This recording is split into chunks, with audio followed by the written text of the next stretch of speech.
Assalamualaikum warahmatullahi wabarakatuh. Perkenalkan, nama saya Febrian Akmaresta, NIM 1205011616526. Saya di jurusan Teknik Informatika kelas B. Saya dari Universitas Sultan Syarif Qasim, Riau. Pada kesempatan kali ini saya akan memberikan materi Java Switchcase.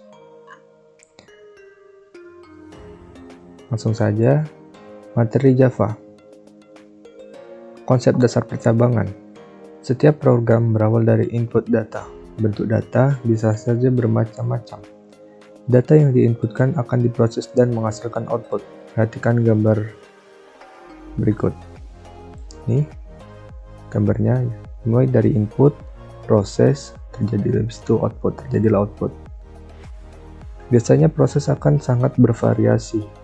Misalnya, jika saya diinputkan adalah angka, maka proses yang digunakan adalah proses A. Sebaliknya, jika yang diinputkan adalah string, maka proses yang digunakan adalah string. Proses ini disebut dengan percabangan. Dengan demikian, proses pada program akan jadi lebih dinamis. Secara umum, percabangan terdiri dari dua jenis, yaitu pertama, percabangan dua. Percabangan dua adalah yang paling besar. Percabangan ini adalah sering dan paling mudah digunakan. Biasanya menggunakan kondisi ya dan tidak, betul dan salah, dan sebagainya. 2. Percabangan lebih dari dua. Dapat digunakan untuk kebutuhan khusus yang kurang tepat jika menggunakan percabangan dua. Ada dua jenis bentuk percabangan antara lain. Yang pertama yaitu percabangan dalam bentuk flowchart. Dalam flowchart, percabangan dapat digambarkan seperti berikut. Seperti ini gambarnya. Pada flowchart di atas terdapat percabangan yang ditentukan oleh sebuah kondisi. Apabila nilainya yang diinputkan lebih besar sama dengan 55, maka program akan menampilkan output lulus. Apabila program melebihi dari 55, dia akan menghasilkan output lulus. Seperti gambar ini sebelah kanan. Jika tidak, di bawah 55 akan mendapatkan output gagal. Jika sudah memahami konsep percabangan dasar ini, maka kita akan mudah memanfaatkan percabangan untuk kasus-kasus pemrograman yang lebih kompleks. Sebelum itu, kita perlu mengaplikasikan percabangan di dalam bahasa pemrograman Java, yaitu menggunakan if, else, dan switch case. Pertama, kita menggunakan if, else. Inilah statement yang bisa kita gunakan untuk membuat percabangan dua. Perhatikan contoh kode program berikut ini. Contoh, input, public class simple, kurung kurawah, public static void main, buka kurung, strings, args, tutup kurung. Ini untuk if-nya true.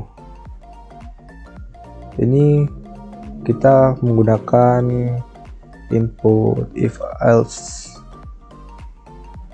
Ini if, ini else. Jika dijalankan, kode program di atas akan menghasilkan output berikut. Perhatikan program ini. Jika program ini dijalankan, dia akan menghasilkan output true. Statusnya true. Perhatikan kembali ke kode program di atas. Kita memiliki dua baris kode sistem .out, .println, buka kurung, tutup kurung. Namun, hanya ada satu kode saja yang menghasilkan output.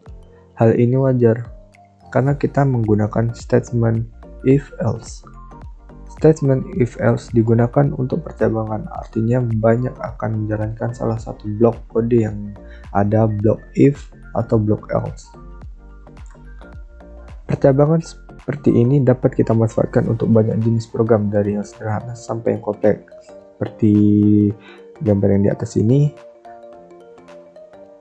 ada kita memulai program true bisa menjadi dua, yaitu kita milih yang output status true atau output status false. 2. Pertambangan dalam bentuk switch case.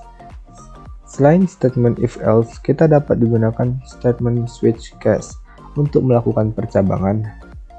Hanya saja penggunaan statement switch case tidak dapat diterapkan untuk semua kasus seperti pada statement if else. Dari sini kita langsung saja untuk melihat hasil codingan yang telah diberikan dosen saya untuk saya. Nah, seperti ini salah satu program dari switch case. Ini inputnya. Dari instruksi yang diberikan kepada dosen saya, yaitu buat program untuk memilih jurusan kuliah. Yang pertama yaitu teknik informatika, kedua sistem informasi, yang ketiga teknik elektro, keempat teknik industri, yang kelima matematika terapan. Kemudian outputkan pesan selamat datang. Output yang disuruh yaitu ini, selamat datang. Sistem output line selamat datang. Di sini saya disuruh inputkan yang nomor 3 yang teknik elektro. Dari hasil codingan ini otomatis akan memilih input, yaitu selamat datang di jurusan teknik elektro. Nah, selain ini itu apa aja metode-metodenya itu akan kita bahas.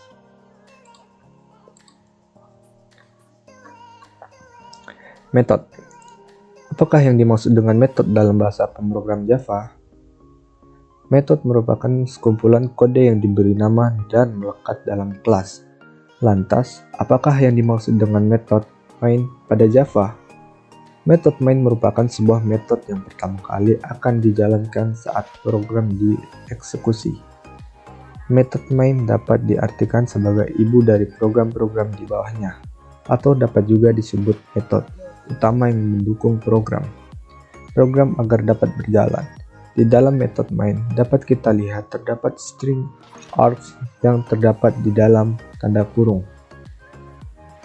Ini bagian yang terdapat di dalam kurung tersebut disebut dengan parameter atau argumen. Apa itu import Java util scanner yang terdapat pada seperti ini? Import Java util scanner.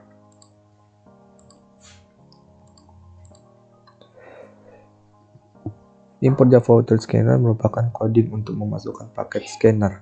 Kenapa menggunakan coding seperti itu? Jawabannya adalah untuk mempersingkat pengetikan, kemudian juga untuk mempermudah saat di run, maka kita diperintahkan untuk memasukkan input sesuai yang diinstruksikan. Disinilah fungsi scanner tersebut. Pertama, public static void main buka kurung strings args. Itu yang ini.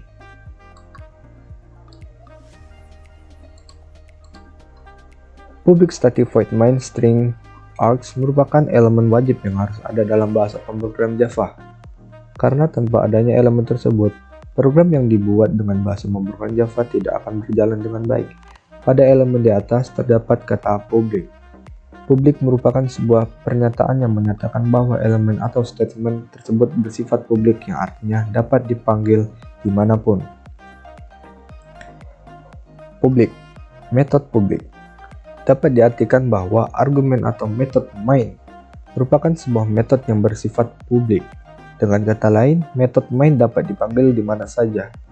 Void. Void merupakan suatu tipe data yang menyatakan bahwa deklarasi kode tidak memerlukan nilai balik atau return. Pada kasus ini, metode main tidak memerlukan sebuah nilai balik. String.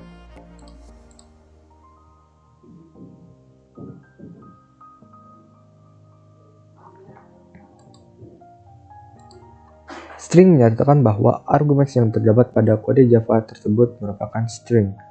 String merupakan kumpulan char atau sekumpulan karakter. Dalam bahasa Indonesia, string dapat diartikan sebagai kata atau kalimat, sedangkan char merupakan karakter.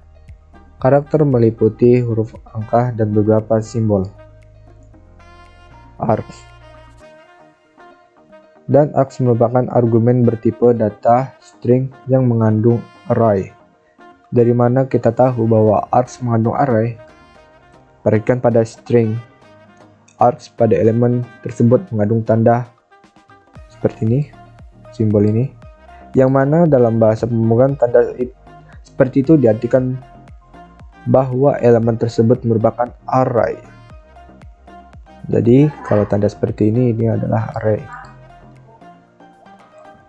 New scanner, sistem buka kurung sistem .in tutup kurung. Fungsinya untuk membangun atau membuat sebuah scanner baru yang menghasilkan nilai-nilai yang dipindahi dari file yang ditentukan. Pada penamaan scanner, kita bisa merubah sesuai dengan yang akan kita buat. Yang terpenting adalah tidak membuat error atau Anda kebingungan.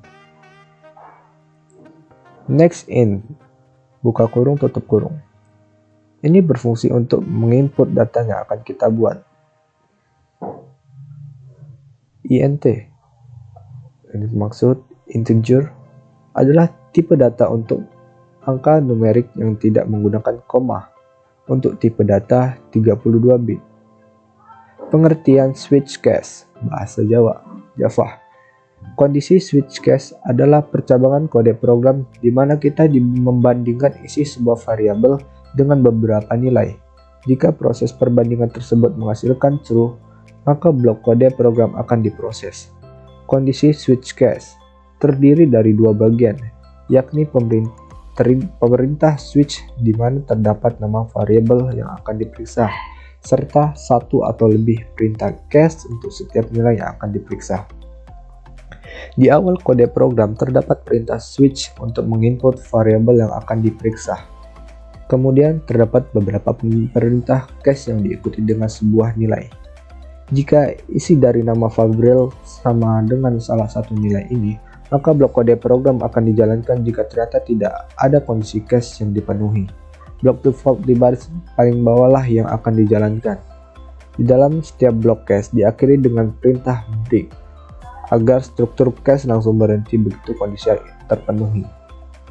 Sistem out print line. Di gambar ini, sistem out print line.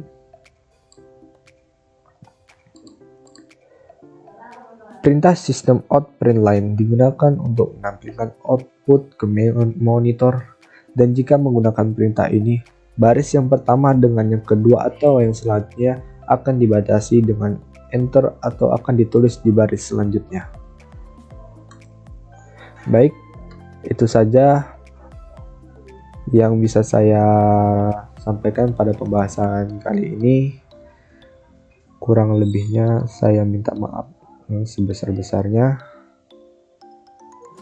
Assalamualaikum warahmatullahi wabarakatuh.